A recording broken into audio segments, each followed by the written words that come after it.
الاب والابن والروح القدس الاله الواحد امين. حل علينا نعمته وبركته من الان والى الابد امين. يسعدني ان انا اكون معاكم النهارده كالعاده، مش اي حاجه، كالعاده. وبشكر الاباء على دعوتهم ليا، خصوصا ابونا يوحنا الحبيب ملاك الفجالة. حابب النهاردة أكلمكم شوية عن كنيسة إيه بالنسبة لي. يعني لما حد يسألك كنيسة إيه، ما هي الكنيسة بالنسبة لنا، يعني لأن الحقيقة البعض بيعتبر إن الكنيسة هي مجرد مكان لما يعوز ربنا يجي المكان وخلاص. لا، الكنيسة بالنسبة لنا لها معاني جميلة جدا جدا، حابب ان انا اضعها امامكم النهاردة علشان نبقى جايين الكنيسة وفي ذهننا الحاجات دي عشان نستفيد من الكنيسة. يعني بعض الناس يعتبروا الكنيسة والحوش نادي، يجوا يلعبوا ويتفرجوا يعني يتبسطوا في الموضوع، لكن كنيسة لها معاني كتير. في الأول اسمحوا لي أتكلم عن معنى اللفظ. كلمة كنيسي كلمة عبرية معناها مكان الشعب أو المكان الذي يلتقي فيه الشعب. ولذلك مهم جدا أن احنا نشعر أن الكنيسة نجتمع فيها في أمان وفي اطمئنان، لأن الله حاضر في وسطنا. ده أول معنى. كنيسي يعني مكان الشعب. حتى في إسرائيل مجلس الشعب اسمه كنيست، مكان الشعب أو مكان تجمع الشعب معا في الفكر والوجود. وكمان ساعات يستعملوها بمعنى المحفل أو مكان الدعوة. محفل يعني أنا لما باجي الكنيسة بحس إن أنا فرحان أكني في حفلة، بمعنى إن ربنا بيفرحني لما أكون في الكنيسة، وربنا يديني نعمة في خدمة، في كلمة، في أي حاجة، حتى في إن أنا أقابل حد تعبان أريحه. وصدقوني لا يستريح أحد خارج الكنيسة، لا يمكن يجد راحة خارج الكنيسة. عايز يجد راحة لازم يجدها إيه؟ في الكنيسة، في المكان الذي يظلل الله عليه ويعطي له ما يحتاج. ومكان الدعوة يعني الله دعانا أن نكون في بيته، والله حاضر في بيته. عشان كده كتير يعملوا في القبة المسيح باصص للغرب وفتح حضنه، كأن الواحد داخل إيه؟ في حضن المسيح. وأقصى مكان في الشرقية يسموه حضن الآب، حضن الآب، لأن احنا أولاده بالمعمودية صرنا أبناء الآب السماوي، ولذلك يحتضننا الآب السماوي. في السرياني، اللغة السريانية، يسموا الكنيسة كنيشتو اللي هي اللغة الشرقية في سوريا، بمعنى جماعة أو طغمة، طغمة أو جماعة. يعني الكنيسة مكان للكل، ولا يوجد أحد مفضل عن آخر، الكل سواسية. بس طبعا ربنا شايف اللي قريب منه أكتر فيعطيه عطايا أكتر.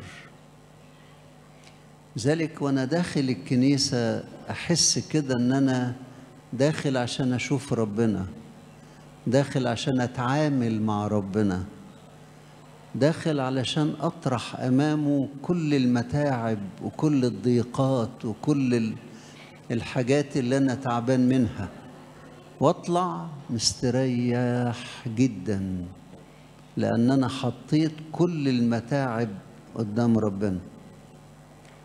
آباء الشرق يرون الكنيسة أنها الحياة المعاشة مع الله. يعني كل الآباء المعلمين في الكنيسة قدموا الكنيسة على أنها مدرسة بنتعلم فيها، مدرسة. عشان كده مهم جدا جدا وأنا داخل أقول يا ترى هتعلم إيه النهاردة؟ مش مجرد عظة أو كلمة، لا لا، مجرد وجودي في الكنيسة لازم يعلمني حاجة، يديني إحساس أتعلم حاجة كويسة. ولذلك ينفع الإنسان جدا الخبرة في الكنيسة مش المعرفة. معرفة عقليا ممكن تتنسي، لكن الخبرة العملية عمرها ما تتنسي. خبرة. يعني أنبا أنطونيوس لما حب يروح علشان يتفرغ للعبادة مع ربنا، سمع نفس العبارة اللي سمعها الشاب الغني من المسيح: إن أردت أن تكون كاملا فاذهب وبع كل مالك وتعالى اتبعني حاملا الصليب فيكون لك كنز في السماء. يا كنز في السماء. الشاب الغني لما سمع الكلام ده ما استفادش، لكن لفت الأيام والأنبا أنطونيوس كان في الكنيسة سمع: إن أردت أن تكون كاملا فاذهب وبع كل مالك وتعالى اتبعني حاملا الصليب. على طول راح باع الأرض، وكان حاجز شوية فلوس عشان أخته. قالت له لا أنا مش عايزة حاجة. راح الدير من الأديرة استودعها هناك ووزع الباقي على الفقراء. عشان كده الكنيسة مبنية لكي نتعامل مع الثالوث القدوس. وعايز أقول لكم عبارتين يا ريت تفتكروهم دايما. كل عبادة هي موجهة للآب من خلال الابن بعمل الروح القدس. عشان كده لما قالوا للمسيح علمنا أن نصلي، قال لهم متى صليتم فقولوا أبانا الذي في السماوات. فكل عبادة هي للآب من خلال الابن بعمل الروح القدس. وكل عطية صالحة نازلة من فوق من عند أبي الأنوار، قال كده القديس يعقوب. فكل عطية هي من الآب بس من خلال الابن بعمل الروح القدس. عشان كده أنا باجي الكنيسة عشان روح ربنا اللي ساكن فيا يقودني في العبادة، عبادة بالروح والحق. بالروح والحق يعني عبادة حقيقية، بس لما يشتغل إيه؟ الروح القدس. صحيح إحنا يعني كتير بنكون مهمومين بأمور مش عارفين نتصرف فيها، مجرد الواحد يجي الكنيسة ويصلي يلاقي انفراجة الله يصنعها ويخلي الإنسان مرتاح وفرحان. العلم الخاص علم اللاهوت الكنسي يسموه إكليسيولوجي. إكليسيولوجي يعني لاهوت الكنسيات، لأن الكنسيات كلها عبادة للآب من خلال الابن بعمل الروح القدس زي ما كنا بنقول. والحاجة الخاصة بالمسيح يسموها الكريستولوجي. كريستولوجي، كرايستولوجي. ولذلك اسم الكنيسة تدل على معنى المسيحية. ازاي؟ يعني المسيحية هي الكنيسة. يعني اللي بعيد عن الكنيسة ده ما يعرفش يعيش المسيحية، يعيشها ازاي؟ لأن المسيحية مش سهلة. يعني كفاية 3 عبارات الواحد لما يذكرهم جسمه يقشعر كده. أحبوا أعداءكم. في حد بيحب عدوه؟ طب ازاي يعني؟ أحب عدوي ازاي؟ باركوا لاعنيكم. واحد بيلعني أباركه؟ صلوا لأجل الذين يسيئون إليكم ويضطهدونكم. الواحد لما بيشوف العبارات دي عبارات لا يمكن تنفيذها بالإرادة الشخصية، لكن لا يمكن إنها تتنفذ من غير إيه؟ عمل الروح القدس. فروح الله الساكن فينا هو الذي يعمل فينا. عشان كده الإنسان المسيحي ما يكرهش حد. قد يبعد عن شخص للصالح يعني، لكن ما يخصمش، ما يعاديش، ما فيش. في قصة حصلت عندنا في قرية من القرى، ما اعرفش قلتها لكم قبل كده ولا لا. واحد مسيحي أرضه جنب حد من شركاء الوطن يعني. جه الصبح لقى الحديدة متشالة وفي كذا متر في طول الغيط، يعني كذا قراط يعني متاخدين. فهو يعني استنى لما جه الشخص يعني، وصبح عليه وسلم عليه، ودكها طبعا عارف هو عمل ايه يعني، فمكلضم شوية. لكن قال له انت اللي نقلت الحديدة دي؟ قال له قال له طب ليه بتاخد كذا متر من أرضي؟ اشتريتهم امتى او خدتهم ازاي يعني؟ كلمة منه وكلمة من تاني، فراح ضربه بالقلم على وشه. الغير الشريك ضرب المسيح على وشه، فأدار له الخد الآخر. وبص لقى الراجل اللي طول بعرض ده بقى عامل زي علامة الاستفهام، راسه عند ركبه، فكوع، فتوازن اختل، وقع، بقى يتقلب في الأرض ويصرخ يصرخ، جمع كل الجيران يعني. طبعا كل جاي شايف المسيحي واقف ما فيش حاجة، والتاني ايه اللي مش مسيحي عمال يصرخ ويتقلب في الأرض. بس سمعوه بيقول يا ريته ضربني، يا ريته شتمني، ده قتلني، هو مش مقتول ولا حاجة. فهم احتاروا كده، جم للمسيح قالوا ايه اللي حصل؟ فحكى لهم اللي حصل، ورى لهم الحديدة. فراحوا مقومين وادوا له علقة، فضلت علقة في ذهنه يعني. قالوا له تتعدى على أرضه وتتعدى عليه وبتصرخ؟ وشالوا الحديدة ورجعوا له حقه. أنا بتخيل يعني لو كان المسيح ده ضرب زي ما انضرب كانت كل حاجة إيه؟ راحت.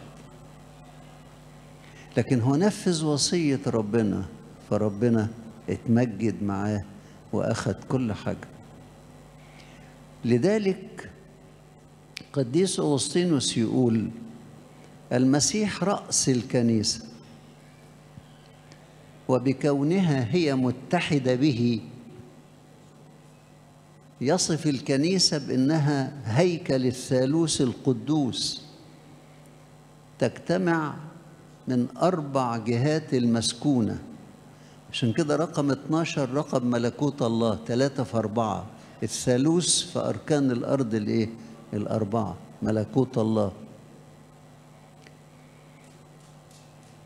عشان كده احنا علاقتنا بالمسيح، احنا كلنا أعضاء في الكنيسة في جسد المسيح، كلنا أعضاء، والمسيح الرأس، فلا يمكن أتحد بالمسيح إلا من خلال إيه؟ كنيسة. عشان كده نقول على الكنيسة إنها عروس المسيح، العروس هو العريس. وأقوى علاقة بين العروسين هي علاقة دائمة لا يمكن إنها تنتهي. ذلك معلمنا بولس في كورنثوس الأولى 7:22 يقول قد اشتريتم بثمن. شوف الكلام، قد اشتريتم بثمن فلا تصيروا عبيدا للناس. يعني ما فيش عبد يبقى تبع واحد وينسب لإيه؟ لواحد تاني. احنا عبيد الله نعبده بالروح والحق، لكن مش عبيد حد تاني، لا نستعبد لأحد.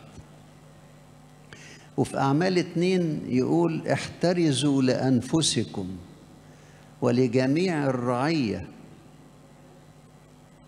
لأنكم كنيسة الله التي اقتناها بدمه. عشان كده يقولوا اشتريتم بثمن، دم المسيح هو الثمن الذي اشترينا به.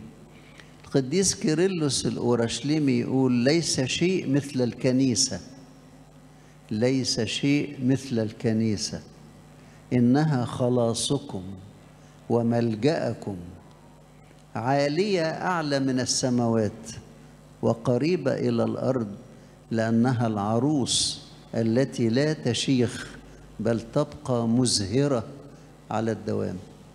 كنيسة عمرها ما تشيخ.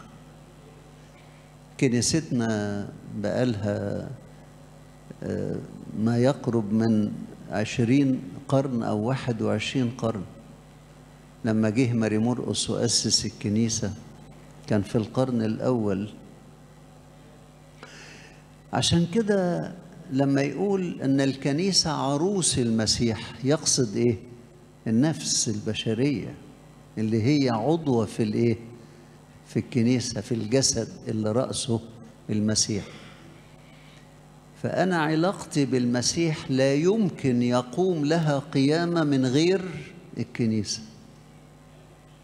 عشان كده اللي بيبعد عن الكنيسة بيبعد عن كل حاجة، لأن الكنيسة هي اللي بتثبتنا في المسيح. وفي سفر نشيد الأناشيد يصفها إنها جنة مغلقة وينبوع مختوم. يعني عروس كنبع مختوم وجنة مغلقة. عشان كده الكنيسة ما يدخلهاش حاجة وحشة. لا يمكن نسمح في الكنيسة بحاجة ضد الإيه؟ الوصية خالص. لأن لو سمحنا بكده يبقى احنا مش عارفين نحافظ على الكنيسة كعروس للإيه؟ للمسيح. كمان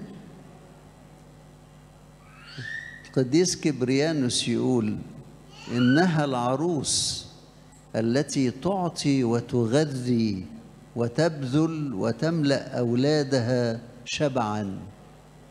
فعلا الواحد يشبع في الكنيسة لما نحضر سهرة زي سهرات كيهك. واحد يطلع بعد القداس شبعان فرحان مليان بغذاء روحي يغنيه عن حاجات كتير قوي قوي. ويقولوا الآباء عن الكنيسة أنها أم كل قديس. فيش قديس يطلع من غير إيه؟ رحم الأم. فكل من هم قريبون من الكنيسة يكونون قديسين. عشان كده يقول نظير القدوس الذي دعاكم كونوا أنتم أيضا قديسين في كل سيرة، يعني في كل تصرف يعني. ولذلك الكنيسة عروس طاهرة مقدسة، واحنا أعضاء هذه الكنيسة المقدسة التي تثبتنا في المسيح. قديس كبريانوس الأسقف يقول إن الكنيسة هي عروس مقدسة طاهرة نقية، ولذلك إن لم تكن الكنيسة أمه لا يستطيع أن يكون ابن لله. مش ممكن أقول يا أبانا الذي في السماوات وأنا مش عضو في الكنيسة.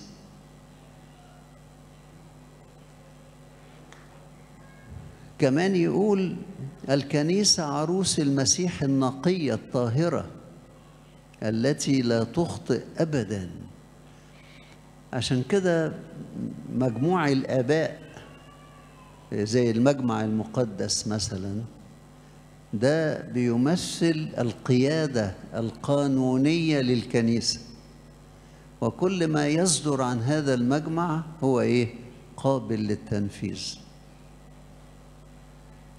ولذلك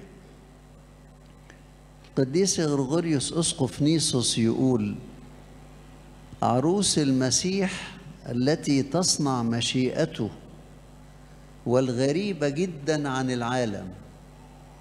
كنيسة لا تجتمع مع العالم أبدا، يعني إنها متحدة.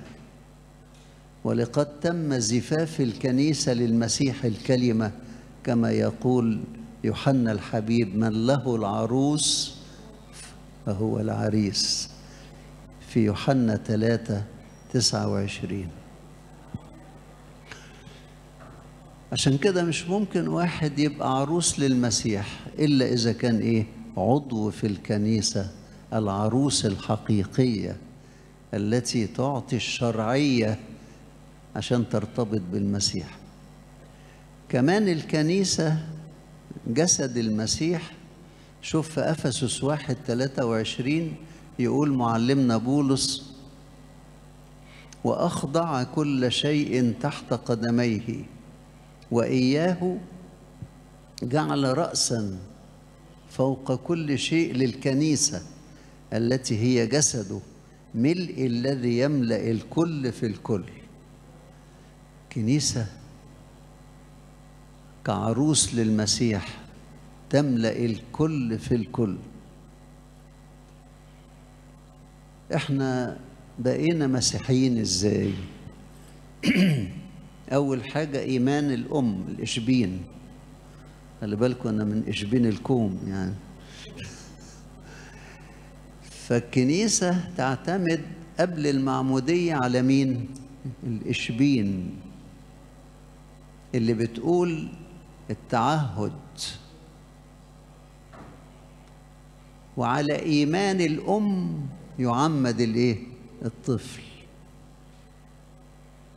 وبعدين ويترشم بالميرون. أبونا لما يجي ياخد الطفل علشان يعمده ياخده من الناحية الشمال، ولما يسلمه للأم يسلمه من الناحية اليمين. كان ابن الشمال وبقى ابن اليمين. حضراتكم تلاحظوا ان الكتاب يقول في سفر التكوين كان على وجه الغمر ظلمة، مش كده؟ وروح الله يرف على وجه المياه. بعدين قال الله ليكن نور فكان نور. طب طلع منين النور؟ من الماء والروح. كل الخلائق طلعت من الماء والروح. عشان كده بنغير طبيعتنا للعهد الجديد بالماء والإيه؟ والروح. من أجل ذلك يقول معلمنا بولس الرسول في كورنثوس الأولى 12 عدد 13: لأننا قبلنا جميعا المعمودية في روح واحد لنكون جسدا إيه؟ واحدا. الروح القدس هو الذي يعمل في المعمودية ويلد الإنسان من خلال الإيه؟ الماء. كمان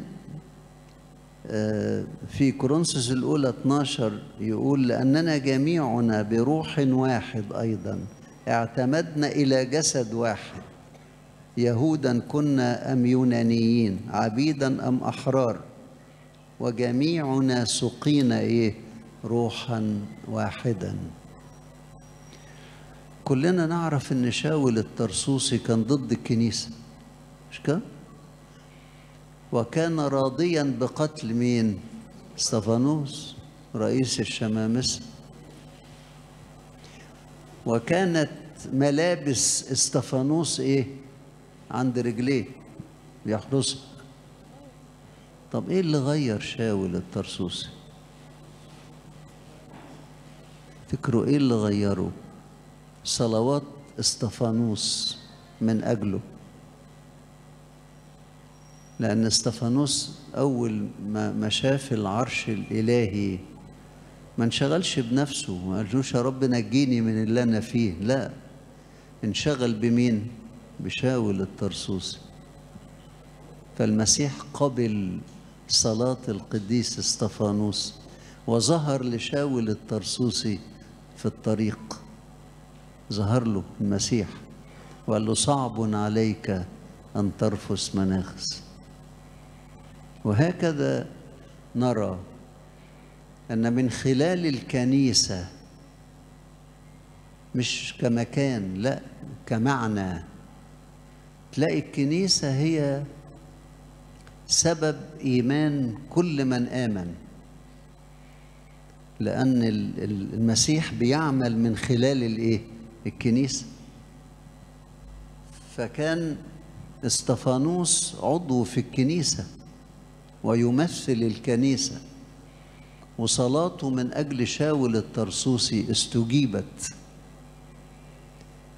عشان كده احنا بنحرص جدا على ان احنا نفتكر كل من له احتياج على المذبح لكي يعطيها الله هذا الاحتياج.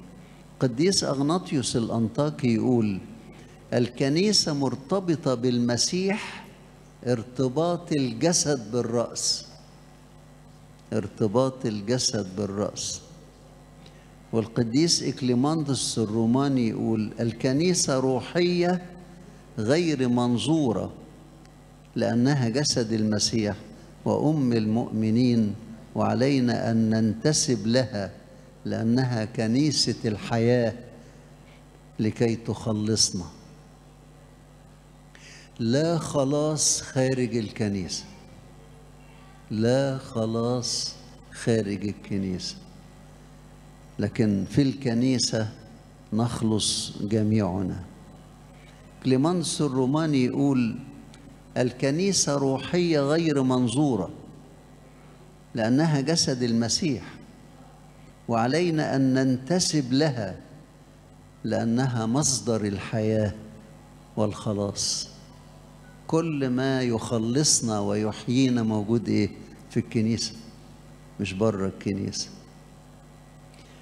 الراعي هرماس يقول: الكنيسة تجمع أعضائها في العالم كله وهي موحدة إياهم في جسد واحد، في وحدانية الفهم والفكر والمحبة والخدمة. كل خدمة تطلع من إيه؟ من كنيسة. فيش واحد بيخدم وهو كده بره الكنيسة، فيش، لأن شرعية الخدمة إيه؟ جوه الكنيسة. ولذلك كل أعضاء الكنيسة في العالم كله هي جسد إيه؟ واحد لمسيح واحد. جسد واحد لمسيح واحد.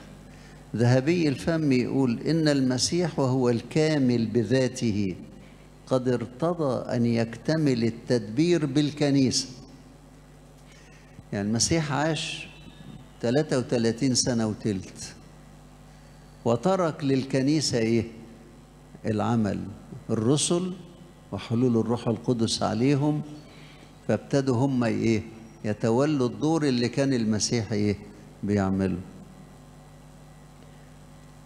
لذلك ذهبي الفم يقول إن المسيح وهو الكامل بذاته قد ارتضى أن يكتمل التدبير بالكنيسة اللي بدأها الرسل والقديسين. والقديس أوسطينوس يرى في الكنيسة مملكة المسيح، المملكة بتاعته، وجسده وعروسه هي الكنيسة.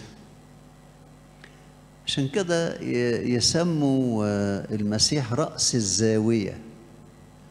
تعرفين الأنبياء يمثلوا الخط الأفقي، والرسل يمثلوا الخط الإيه؟ الرأسي. بينهم إيه؟ زاوية. حجر الزاوية هو مين؟ المسيح. لأن الأنبياء تنبأوا عنه في القديم، والرسل كرزوا به إيه؟ في الجديد. فعشان كده الاتنين اتقابلوا في الإيه؟ في الزاوية. حجر الزاوية هو المسيح. عشان كده يقولوا الآباء أن الكنيسة كانت مختفية في المسيح، وبعد أن صعد حل الروح القدس وجعلها تبدأ بالإيه؟ بالرسل، وتجمع بقى كثيرون. حد يصدق إن الظهور العاشر بعد القيامة لأكثر من 500 أخ، بينما كان بيظهر في الأول لمين؟ مريمات ومعروفين عددهم، والرسل ومعروفين عددهم، تلاميذ. أكثر من 500 أخ، أكثرهم باق ومنهم من قد رقد، زي ما قال القديس بولس في كورنثوس الأولى 15. 500 أخ يشوفوا المسيح في الظهور العاشر، والظهور ال11 كان بتاع الإيه؟ الصعود. مسيح لملم الكنيسة وجمع الناس، لأن الصليب فرق الكل، لكن القيامة إيه؟ جمعت الكل. قديس باسيليوس الكبير يقول الكنيسة هي جسد المسيح، وتشركنا بعمل الروح القدس كجماعة المحبة الملهمة بالروح الساكن فيها، الروح القدس الساكن فيها، وإنها تعطي المواهب اللي أساسها الروح القدس. مين اللي أعطى المواهب؟ ما هو الروح القدس. مواهب شفاء المرضى وإخراج الشياطين وحاجات كتير قوي أعطاها الروح القدس للكنيسة. عشان كده بنسميها واحدة بس وحيدة. خلي بالكم التعبيرات، واحدة لكن إيه؟ وحيدة. مش واحدة يعني في متحدة، لا، واحدة يعني ما فيش زيها. واحدة وحيدة مقدسة جامعة رسولية. جامعة رسولية. عشان كده لما يتكلم الكتاب عن اللي في أورشليم يقول القديسين الذين في أورشليم، في لوقا 14 في كورنثوس الأولى 16 41، كورنثوس الثانية 8 9، قديسين اللي في أورشليم اللي تقدسوا بعمل الروح القدس. ولذلك نحن لا نحتاج إلى دعم. خلي بالكم، نحن لا نحتاج إلى دعم، إحنا مدعمين بعمل الروح القدس في الكنيسة. أنا هحاول أختصر عشان ما أطولش، لأن الكلام عن الكنيسة يعني ده حدث يعني وقول اللي أنت عايزه. يعني نحن كشعب يجمعنا الكنيسة والمسيح في الكنيسة اللي بنتقابل معاه، وكمان يعطينا أن نكون أعضاء، وكل عضو له إيه؟ مهمة وعمل. وتلاقي ربنا يخرج من الآكل أكلا ومن الجافي حلاوة. قديس أغناطيوس الأنطاكي يقول: كنيسة المسيح الجامعة مذبحها واحد، هيكلها واحد، تجمعها الإفخارستيا كما يرتبط الأعضاء بالأسقف، ارتباط الأوتار بالقيثارة. شوف مجموعة الأوتار في القيثارة تعطي نغمات مختلفة ولكنها إيه؟ مجمعة. إحنا مفيش حد زي التاني خالص نهائي، لا في الإمكانيات ولا في الأفكار ولا في الطباع، ما فيش حد زي التاني. لكن العجيب بقى إن ربنا بيجمعنا عشان نشتغل مع بعض، مش نشتغل على بعض أو يعني نتعب بعض. يعني كمان في وحدانية الكنيسة الشهيد يوستينوس يقول: جميع الذين يؤمنون بالمسيح يجب أن يكونوا واحدا في نفس واحدة، في مجمع واحد وكنيسة واحدة أتت إلى الوجود من خلال المسيح الواحد، لأننا جميعا مسيحيون. مسيحيون يعني نتبع المسيح الرأس اللي احنا ايه؟ أعضاء ثابتين في الجسد. يترتب على هذا بقى شوية حاجات هقولهم بسرعة. أول حاجة وحدانية التعليم. مش كل كنيسة أدخل أسمع تعليم تاني، كلنا بنعلم إيه؟ تعليم واحد، وتعليم الكنيسة. والعلامة ترتليان يقول: نحن جسد ملتحم برباط التقوى ووحدانية التعليم ويقينية الرجاء، يعني متيقنين من الرجاء. فلا يمكن أن يكون هناك إلا كنيسة إيه؟ واحدة تنتشر في العالم كله، تماما كما أن هناك إله واحد ومسيح واحد وإيمان واحد ورجاء واحد ومعمودية واحدة.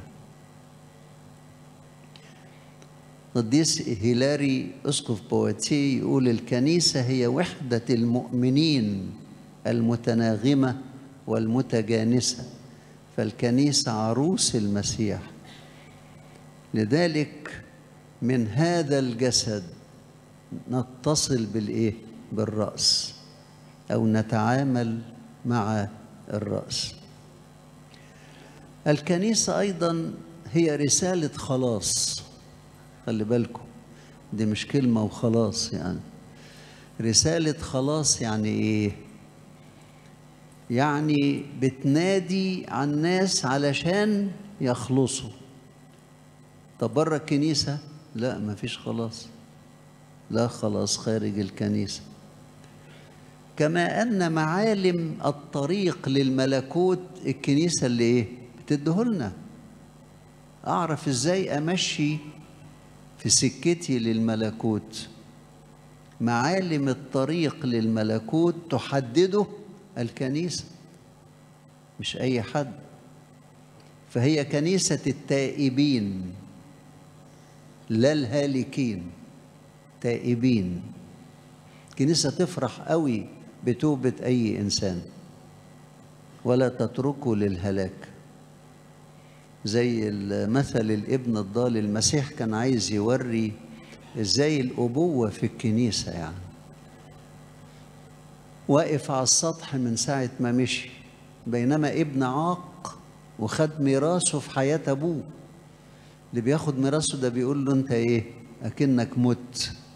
ما همش أبوه ياخد، لكن كان منتظره، ولما لقاه جاي نزل جري وخده في حضنه وقال أعدوا الحلة الأولى، وخاتم في إيده علامة السيادة إنه مش عبد، وحذاء في رجليه الحماية، لأن الرجلين هي اللي بتتعرض للأرض بكل ما فيها يعني. عشان كده تدبير الخلاص هو داخل الكنيسة، لا يمكن يكون هناك خلاص خارج الكنيسة، لأنه ليس بأحد غيره الخلاص. أعمال 4:12.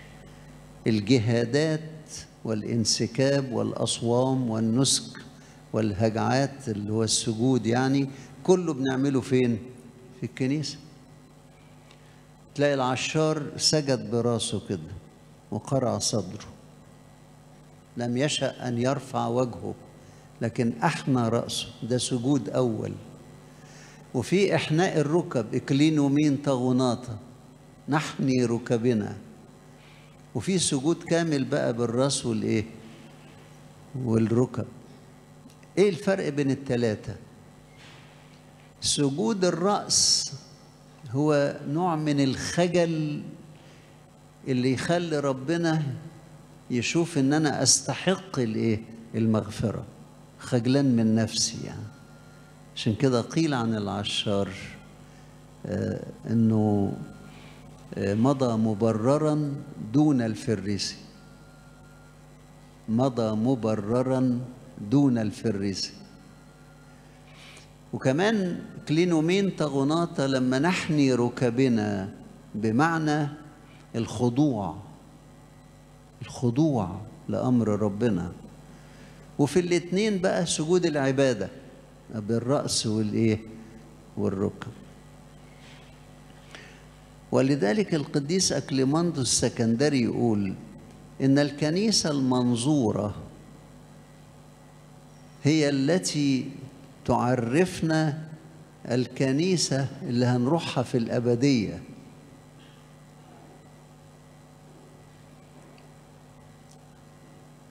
ربنا هيحاسب الناس إزاي؟ طبعا ربنا عارف كل حاجة عن كل الناس، والإنسان هيقوم بجسد مرسوم عليه حياته.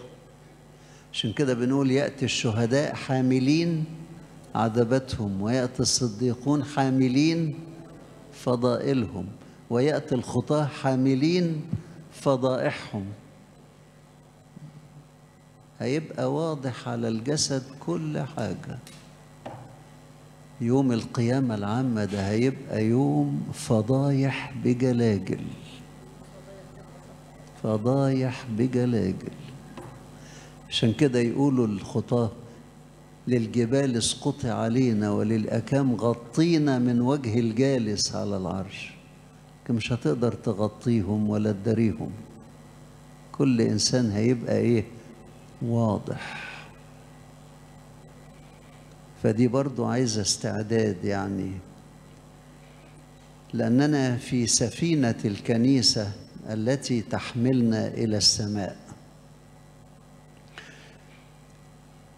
آخر حاجة علشان ما أطولش عليكم، الكنيسة تشبه الفلك. انتوا عارفين نوح كان بيجمع المخلوقات ازاي؟ بالجرس. أول مرة ذكر استخدام الجرس هو فين؟ في الفلك. عشان كده احنا بنستخدم الجرس في الكنيسة، علشان اللي كانوا في الفلك فقط هم اللي ايه؟ خلصوا. محدش بره الفلك نجا، كله انتهى، لكن اللي جوه الفلك هو اللي نجا.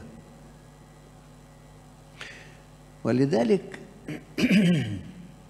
الفلك يعطينا الفلك يعطينا مثال للكنيسة اللي متمسك بداخلها يجرالوش حاجة، مهما تعب مهما غلط هيلاقي الباب ايه؟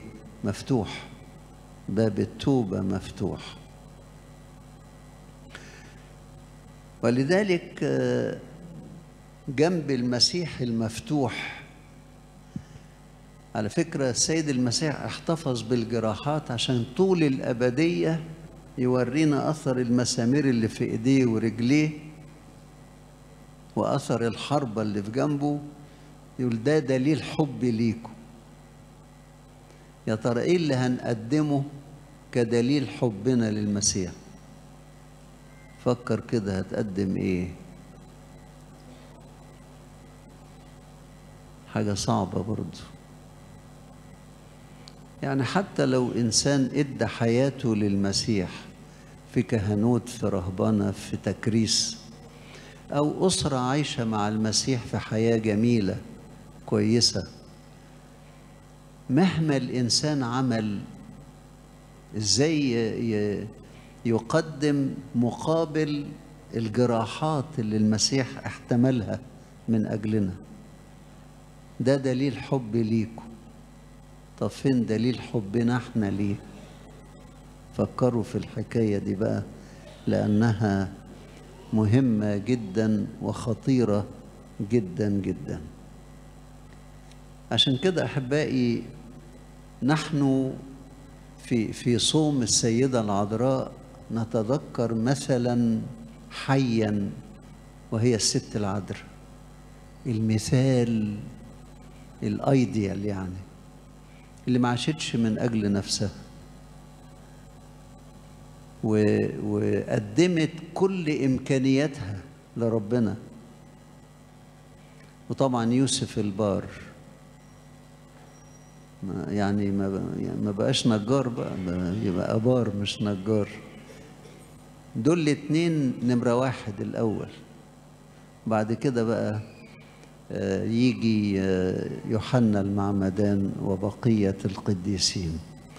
ربنا يدينا ان احنا نكون اعضاء احياء في الكنيسة، نستفيد منها ونفيدها، ونكون دائما نلتقي مع المسيح من خلال الكنيسة. لإلهنا كل المجد والكرامة من الآن وإلى الأبد، آمين. تفضلوا نصلي.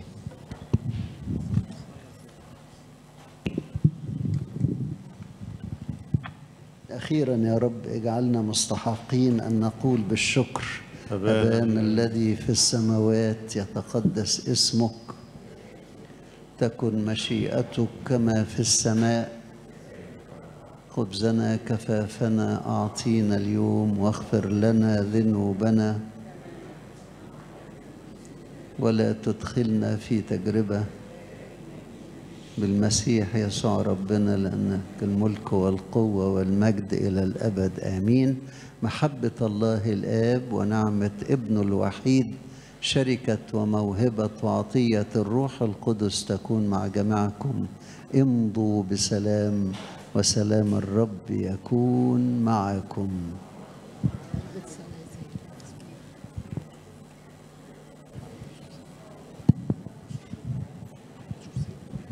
نشكر سيدنا نيافة الأنبا بنيامين مطران المنوفية على أبوته ومحبته واحتماله لينا وحركتنا الكتير.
ba